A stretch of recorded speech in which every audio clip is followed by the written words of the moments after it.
So this is the house next to the main street of Chisinau, but nobody can't get in here, except us. We got in! And we know this building has like a big history. Do you know anything about that? No. It needs to be taken care of. It would be awesome if random people walking in the street, they would know about this story. This house is quite fate-changing, I would say.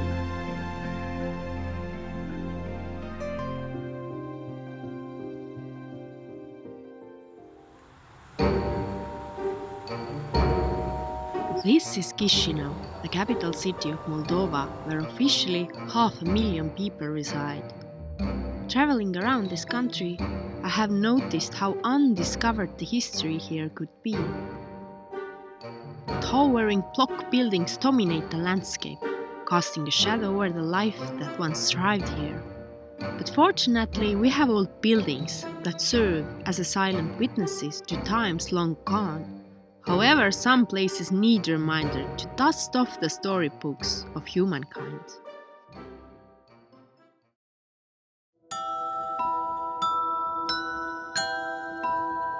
This empty urban villa stands along Stefan cel Mare Boulevard, right across from the Moldovan presidential palace. It's named Villa Herza. Back in 1905, a nobleman named Vladimir Herza, lawyer, politician and cultural figure, had it built.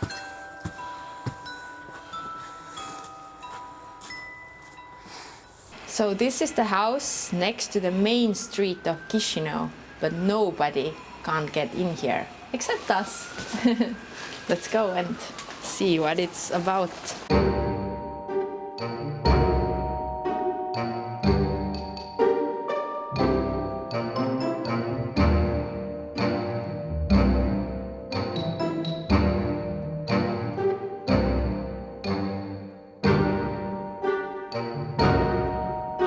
We asked permission from the Ministry of Culture to get in there, although the guardian didn't understand why we would want to go in there.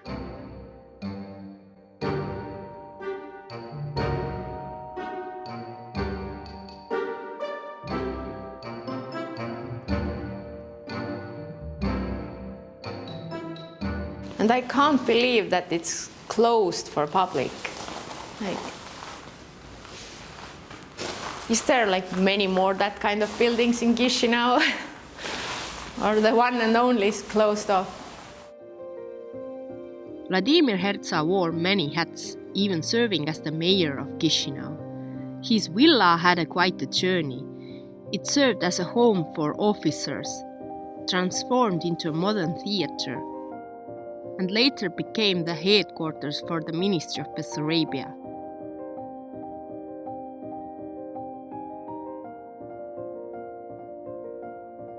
These pieces have fallen from the ceiling, so it's not so good to stand here. Actually, this old ceiling seems to be really unstable, but here is the beautiful, beautiful hallway. So, I don't know if you come.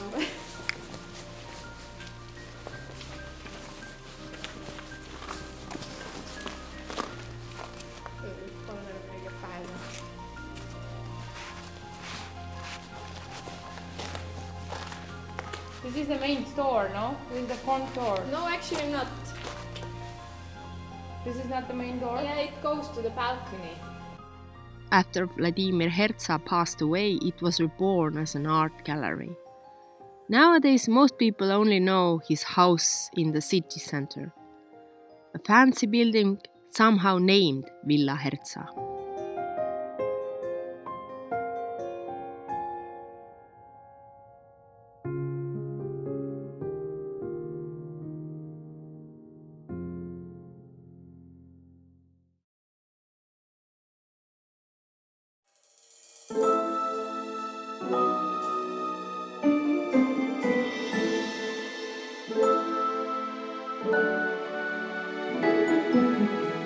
Once there was a great family who lived here in Chisinau.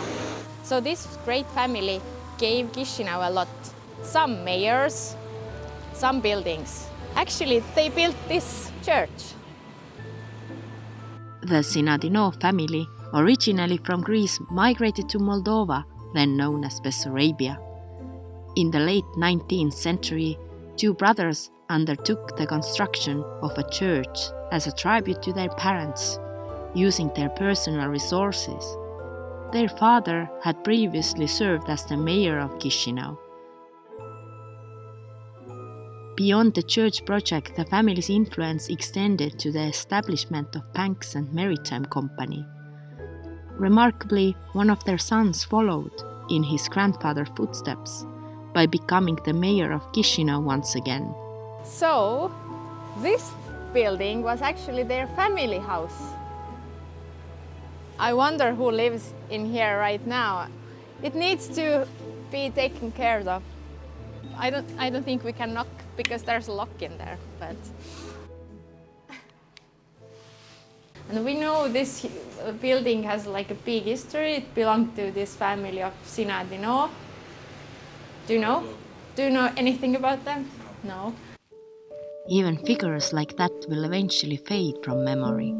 The last mayor from this dynasty was captured and killed by the Soviets. So actually there is a sad ending to this big dynasty. Like the house is now in sad and bad shape.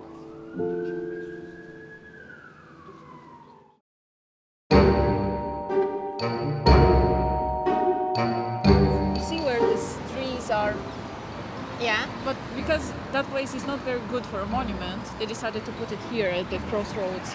Okay. And do people from Chisinau even know what the monument is all about? If you will ask someone on the street, you will see that almost no one. Here, at this seemingly random street corner, hides the greatest story of this city and stands a monument that marks the beginning of Chisinau. Some historians agree that everything evolved around this place. Others consider it more of a tale. However, just above, on the hill, stands the truly oldest church in town. Built in 1752.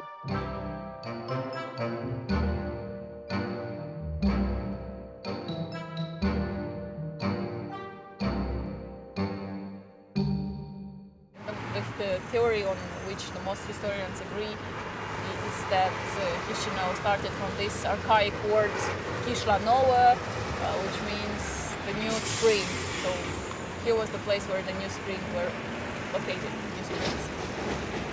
The first mention of Chisinau was in 1436, so it was the 15th century, but we cannot say for sure when people started to come here for water, to take water from these springs. So maybe it was 2 centuries before that, or 1 century, we don't know for sure. Catalina, once a tour guide in Chisinau and now working for the government, had attempted to approach this old church before, but was always thwarted by the old believers community.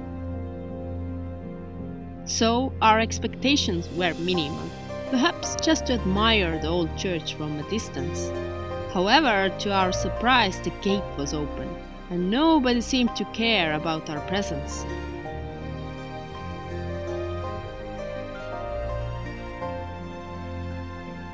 Slowly, step by step, we approach, until we could even touch the front door.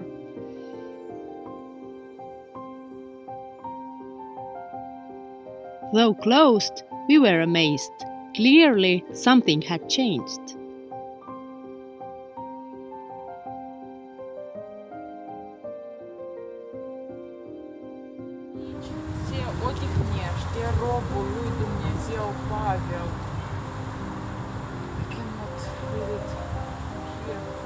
So it's in Russian or No, not? it's Slavic. Slavic. Yes. And you can read it Yeah. So because you learned history or yeah. wow, amazing. As we left, Father Andrew came to greet us. He mentioned that the gates are now open for tourists. He had recently visited the Old Believers community in Estonia, which is my home country. I am still stunned by how undiscovered this city remains. Its hidden gems continue to fascinate me even more.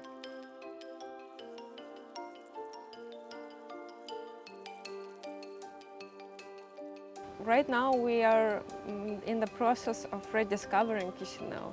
There are a lot of information that is missing, about the history of Chisinau. So basically, we live in Chisinau, but we don't know much about it. Aneta is passionate advocate for preserving old buildings, fighting to ensure that history is remembered. She is a driving force behind the NGO called Save Chisinau. Aneta is a walking storybook herself. It's a really famous building because of the owners. It's called Keshko Kazimir Mansion. One of the owners, I'm not sure if it's correct to say, Natalia Keshko, that she visited really often this building, and she became the Queen of Serbia later. I know that a lot of people from Chisinau, they believe that they know about Chisinau, and as well me several years ago. But I think each year I didn't know Chisinau at all. We don't know about it because we didn't have the information about it. So the researchers, there are not so many of them, like maybe I know 2 or 3 of them, and they said that everything was, it was really hard to work with archives, with the documents, because they didn't have access to them. Only after 90s they started to have access to the archives, but it's still very complicated because a lot of documents are, for example, in Russia somewhere or in Romania, and you have to do a lot of work, well, especially right now, I think it's very complicated to go, for example, in Russia and to, do research on the subject.